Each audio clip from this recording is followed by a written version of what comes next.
आज हम बात करेंगे working with debtors and creditors bill wise party ledgers के बारे में। लास्ट क्लास में हमने बैलेंस शीट बनाना सीखा था। अभी हम देख सकते हैं कि यहाँ पे टैली पे हमने टैली खोल रखा है और गेटवे ऑफ टैली हमें दिख रहा है। अब हम बैलेंस शीट पे क्लिक करेंगे और ऑल्ट प्लस F1 करेंगे तो ये हमें डिटेल्ड वर्जन में दिखेगा, यानी कि थोड़ा सा डिटेल में दिखेगा कि हमने किन किन चीज़ों की एंट्री कर रखी है। आप यहाँ पे देख रहे हो कि हमारे पास यहाँ पे सन्ड्री क्रेडिटर यानी कि हमारे लेनदार और यहाँ पे सन्ड्री डेटर यानी कि हमारे देनदार, दोनों की एंट्री हमने कर रखी है। लास्ट वाली क्लास में हमने 3 डेटर और 3 क्रेडिटर के लेजर्स क्रिएट किए थे।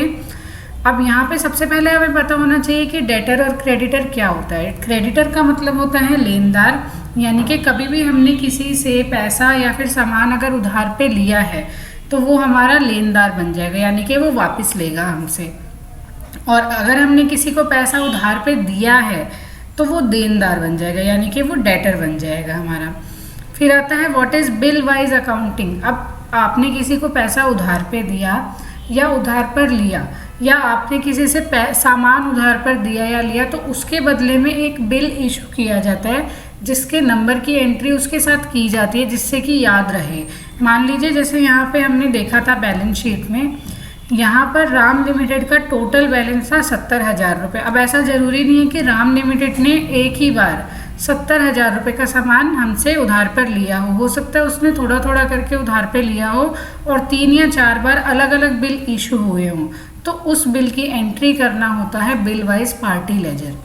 अब यहाँ पे बिल वाइज अकाउंटिंग का मतलब है bill wise details are used for sundry debtor and creditor, यानी कि ये सन्ड्री डेटर और क्रेडिटर के लिए यूज़ किए जाते हैं। किस लिए? टू मेंटेन आउटस्टैंडिंग बैलेंस, यानी कि अगर हमारा कोई बैलेंस आउटस्टैंडिंग है तो उसको दिखाने के लिए। टोटल बिल वैल्यू, यानी कि कितना पैसा उधार पे दे रखा है या ले रखा है वो दिखाने के लिए। कितना हम पे कर चुके हैं और कितना हमें रिसीव हो चुका है।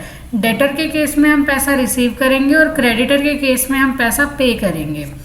स्टिल हाउ मच वी पे पेंडिंग, यानी कि कितना पैसा पेंडिंग है। रिसीविंग अमाउंट कितना पेंडिंग है, ये सब बताने के लिए बिल वाइज अकाउंटिंग का यूज़ किया जाता है। अब हम देखेंगे यहाँ पे हमें क्रेडिटर्स की डिटेल दे रखी है बिल वाइज। सबसे पहले राम लिमिटेड है।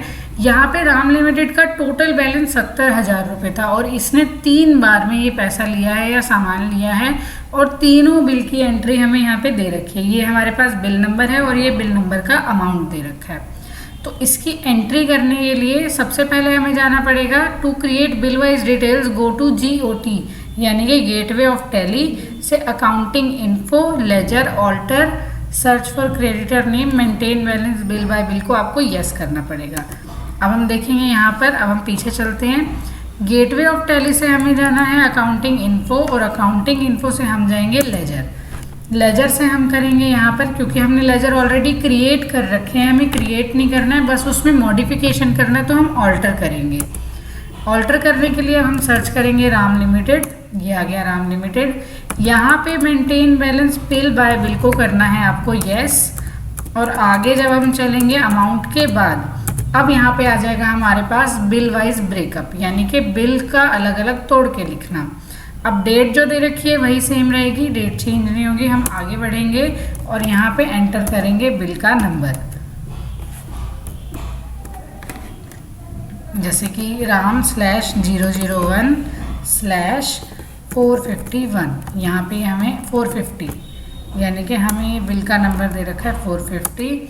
अब ये यहाँ पे आएगी ड्यू डेट। अगर आप कहीं पे ड्यू डेट स्पेसिफाई कर रखी है कि 30 दिन बाद पेमेंट होगी या 2 महीने बाद, 3 महीने बाद, तो यहाँ पे वो डेट डाली जाती है।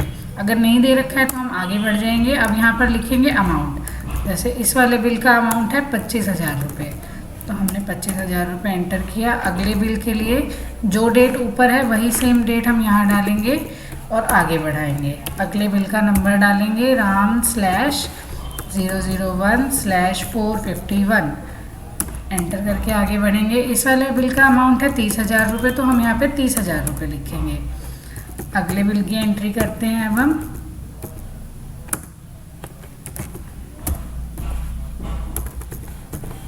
$452 और अब आगे बढ़ते हैं 15,000 रुपये।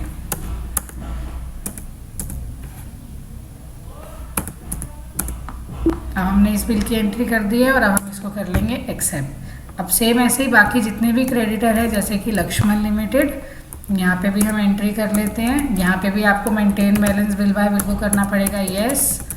और आगे बढ़ते हुए हम इसमें भी एंट्री कर लेंगे। लक्ष्मण लिमिटेड के हमारे पास सिर्फ 2 ही बिल है, तो LAX/002/041 आगे बढ़ेंगे हम, और ये हो गया 17,250 रुपये। अब 31/3/2022, अब यहाँ पे है 042, तो LAX/002/042 12,750। जितना बैलेंस खुद बचा होगा, यानी कि 30,000 में से 17,250 की तो एंट्री हमने कर ही ली है, तो ये बैलेंस अपने आप ही आ जाएगा, क्योंकि 30,000 में से इतना ही बचेगा। इसको भी कर लेंगे एक्सेप्ट। और अब हम करते हैं भरत लिमिटेड की एंट्री। यहाँ पे भी maintain balance bill by bill को करेंगे, यस। ये फीचर अगर आप ऑन नहीं करोगे तो नीचे बिल की एंट्री आपको शो नहीं होगी, यानी कि बिल की एंट्री करने के लिए आपको इस फीचर को ऑन करना पड़ेगा पहले। हम लिखते हैं यहाँ पे डेट, और यहाँ लिखेंगे /003/124। यहाँ पे अमाउंट है 8,000 रुपये, तो हमने 8,000 रुपये लिखा। अब जो अगली एंट्री है वो है ऑन अकाउंट, जहाँ पे आपको बिल का नंबर नहीं दे रखा होता और ऑन अकाउंट लिखा होता है, तो उसमें हमें बिल का नंबर नहीं लिखना होता, डायरेक्ट हम ऑन अकाउंट लिख सकते हैं, यानी कि इसको डायरेक्टली अकाउंट में एंट्री की गई है 12,000 रुपये से। ये हो गई हमारी क्रेडिटर की एंट्री। अब हम चलते हैं डेटर की एंट्री करने में। Details of debtor bill wise. अब यहाँ पे एक लाइन लिखी हुई है, set the credit days for all debtor to 30 days, यानी कि जितने भी डेटर होंगे वो 30 दिन में पैसा वापस करेंगे।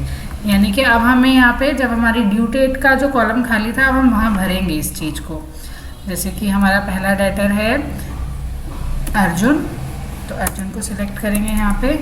यहाँ पे भी हमें maintain balance bill by bill को करना है, यस।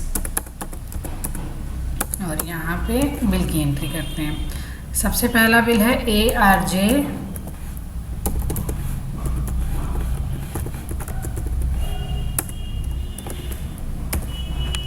/001/129।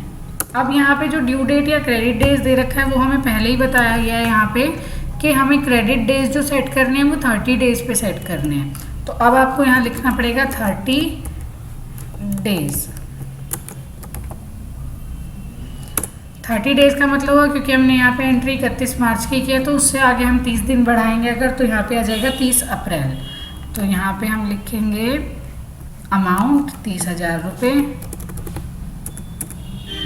दूसरे बिल की एंट्री करेंगे।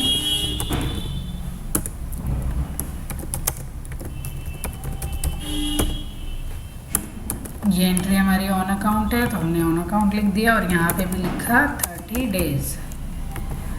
और ये अपने आप 20,000 रुपये अमाउंट आ गया, क्योंकि टोटल बैलेंस जो था वो 50,000 था। एक 30,000 की एंट्री हमने कर दी, तो बाकी बचा 20,000 रुपये। उसके बाद अगली एंट्री है युधिष्ठिर लिमिटेड की। इसमें भी आपको यस करना पड़ेगा यहाँ पे maintain balance bill by bill को, और यहाँ हम लिखेंगे बिल का नंबर YUD/002/421। और इसका जो बैलेंस है यहाँ पे पहले लिखेंगे हम 30 डेज, क्योंकि सभी डेटर्स के लिए बोला है 30 डेज की लिमिट सेट करने के लिए। और यहाँ पे अमाउंट है 15,000 रुपये।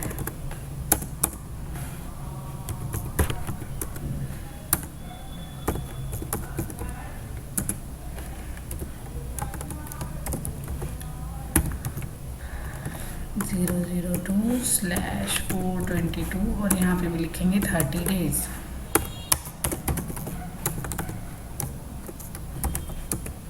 और ये 25,000 रुपये आ गए यहाँ पे। और लास्ट एंट्री है हमारी भीम लिमिटेड की।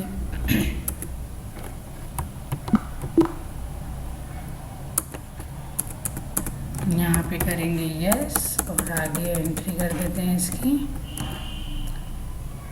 BHM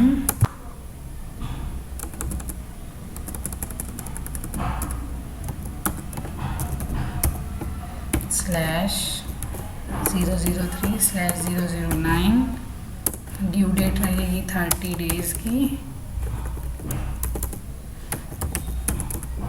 और इसका जो अमाउंट है वो है 10,000।